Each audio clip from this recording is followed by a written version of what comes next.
Hello students, आज की class में आपका स्वागत है। राजनीति शास्त्र पार्ट 3 मौलिक अधिकार एवं कर्तव्य।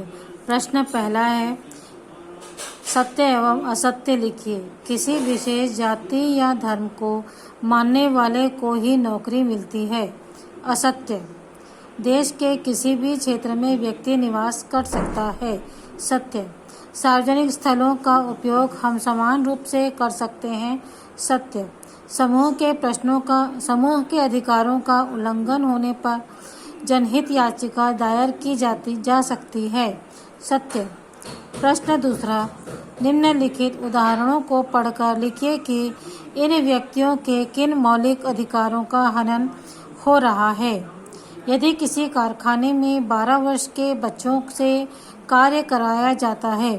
शोषण के विरुद्ध अधिकार। उत्तर है शोषण के विरुद्ध अधिकार। दूसरा है, बिना कारण किसी को गिरफ्तार करना और हथकड़ी में बांधकर ले जाना। उत्तर है स्वतंत्रता का अधिकार। एक जैसे कार्य के लिए महिला श्रमिकों को पुरुष श्रमिकों से कम मजदूरी दिया जाना।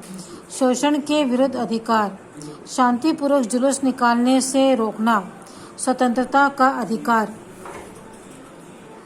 इसके पश्चात हम देखते हैं प्रश्न के उत्तर।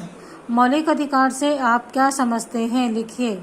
हमारे संविधान में नागरिकों को कुछ अधिकार दिए गए हैं जिन्हें मौलिक अधिकार के नाम से जाना जाता है, जो निम्नलिखित है। समानता का अधिकार, स्वतंत्रता का अधिकार, शोषण के विरुद्ध अधिकार, धार्मिक स्वतंत्रता का अधिकार, शिक्षा और संस्कृति का अधिकार, संवैधानिक उपचारों का अधिकार। हमें प्राप्त मौलिक अधिकारों का नाम लिख करके किसी एक के अधिकार का वर्णन कीजिए। मौलिक अधिकार निम्नलिखित हैं: स्वतंत्रता का अधिकार, समानता का अधिकार, शोषण के विरुद्ध अधिकार, धार्मिक स्वतंत्रता का अधिकार, शिक्षा और संस्कृति का अधिकार, संवैधानिक उपचारों का अधिकार। एक किसी एक का वर्णन है। यहाँ पर आपको समानता का अधिकार का वर्णन किया जा रहा है। आप चाहें तो उपरोक्त किसी भी अधिकार में से एक का वर्णन कर सकते हैं।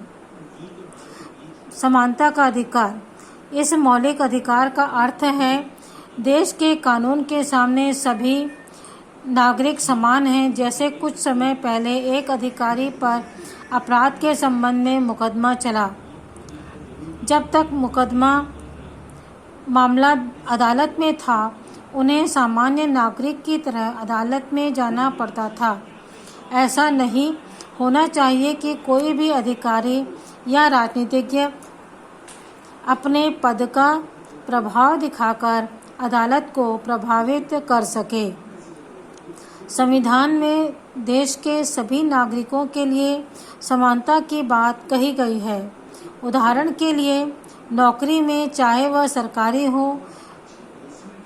सरकारी नौकरी हो या गैर सरकारी, व्यक्ति को जाति धर्म के आधार पर कोई यह नहीं कह सकता कि आप किसी जाति विशेष के हैं, इसलिए आपको नौकरी में नहीं प्रदान की जाएगी।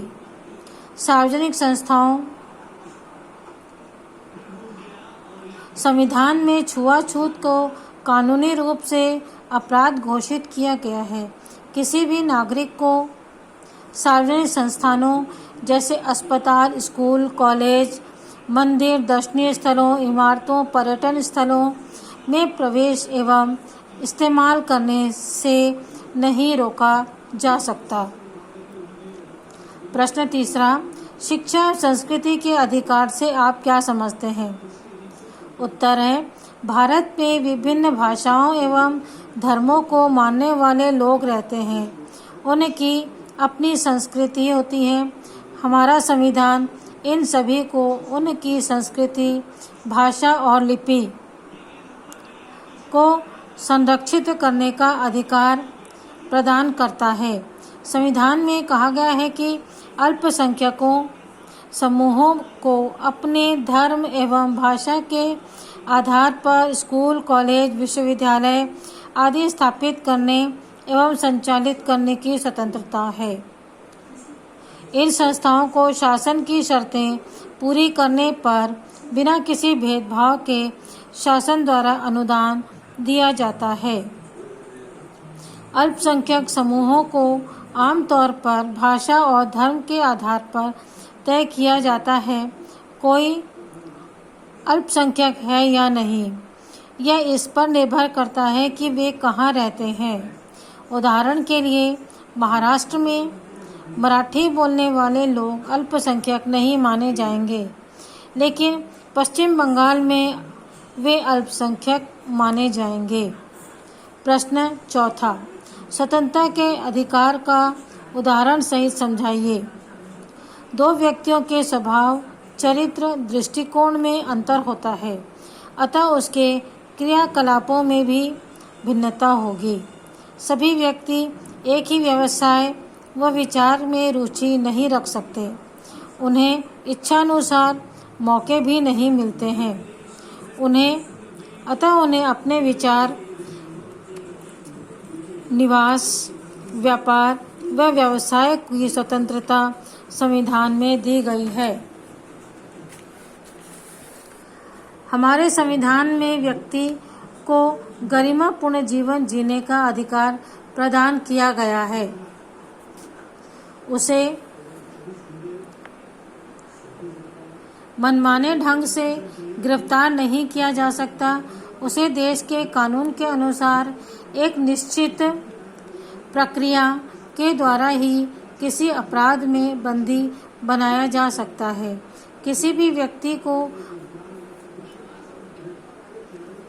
अपनी इच्छा के अनुसार कहीं भी आने जाने का एवं निवास करने का अधिकार है।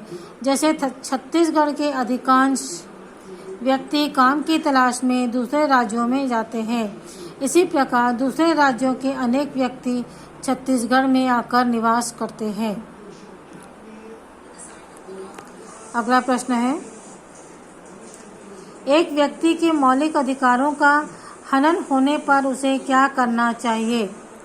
नागरिकों को प्राप्त यह मूल अधिकार सबसे अधिक महत्वपूर्ण है। इस अधिकार के अंतर्गत हमारे अन्य अधिकारों की रक्षा होती है। यदि लोगों के मौलिक अधिकारों का हनन होता है तो उन्हें उच्च न्यायालय या सर्वोच्च न्यायालय में जाने का अधिकार है। यदि लोगों के किसी समूह के अधिकारों का उल्लंघन किया जाता है तो हर प्रभावित व्यक्ति को अलग से मुकदमा दायर करने की जरूरत नहीं है। कोई भी व्यक्ति या संस्था लोगों के इस समूह की तरफ से सरकार के खिलाफ मुकदमा दायर कर सकता है। इस प्रकार के मुकदमे को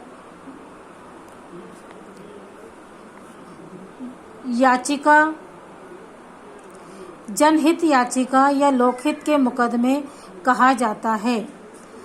प्रश्न छठवां, एक विद्यार्थी के रूप में आप किन किन कर्तव्यों का पालन करेंगे? इसके अंतर्गत बच्चों यहाँ पे जितने भी मौलिक कर्तव्य दिए गए हैं उनमें से आप किसी का भी वर्णन कर सकते हैं। इस प्रश्न के अंतर्गत हम देखते हैं, एक विद्यार्थी के रूप में हम निम्न कर्तव्यों का पालन का प्रयास करेंगे। पहला, राष्ट्रध्वज एवं राष्ट्रगान का सम्मान करेंगे। सभी धर्मों, भाषाओं एवं संस्कृतियों का आदर करेंगे। पर्यावरण की रक्षा करेंगे तथा शाला परिसर व अपने ग्राम शहर में वृक्षारोपण करेंगे व उनकी रक्षा करेंगे। शाला व समाज में अनुशासन बनाए रखेंगे। समाज के प्रत्येक व्यक्ति के प्रति सम्मान की भावना रखेंगे। सभी बुराइयों से दूर रहेंगे तथा दूसरों को भी बुराइयों से दूर रहने को कहेंगे। माता पिता व गुरुजनों की आज्ञा का पालन करेंगे। अगला प्रश्न सातवां, 14 वर्ष से कम उम्र के बच्चों से कारखाने में काम करवाना किस अधिकार के अंतर्गत प्रतिबंधित है? 14 वर्ष से कम उम्र के बच्चों से कारखाने में काम करवाना शोषण के विरुद्ध अधिकार के अंतर्गत प्रतिबंधित है। अगला प्रश्न है, मौलिक अधिकार एवं मौलिक कर्तव्यों में क्या अंतर है? मौलिक अधिकार और मौलिक कर्तव्यों में अंतर लिखने के लिए कॉपी को 20 से 2 भाग में बांटें। एक तरफ लिखेंगे मौलिक अधिकार, दूसरी तरफ मौलिक कर्तव्य।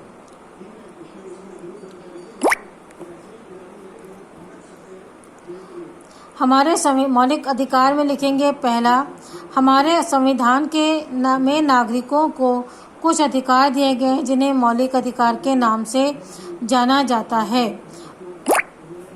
मौलिक अधिकारों के समान मौलिक कर्तव्य भी हैं जिन्हें स्वप्रेरित होकर हमें निभाना चाहिए। संविधान में 6 प्रकार के मौलिक अधिकारों का वर्णन किया गया है। संविधान में 10 प्रकार के मौलिक कर्तव्यों का उल्लेख किया गया है। मौलिक अधिकार में तीसरा, मौलिक अधिकार प्राप्त करना हमारा कानूनी हक है।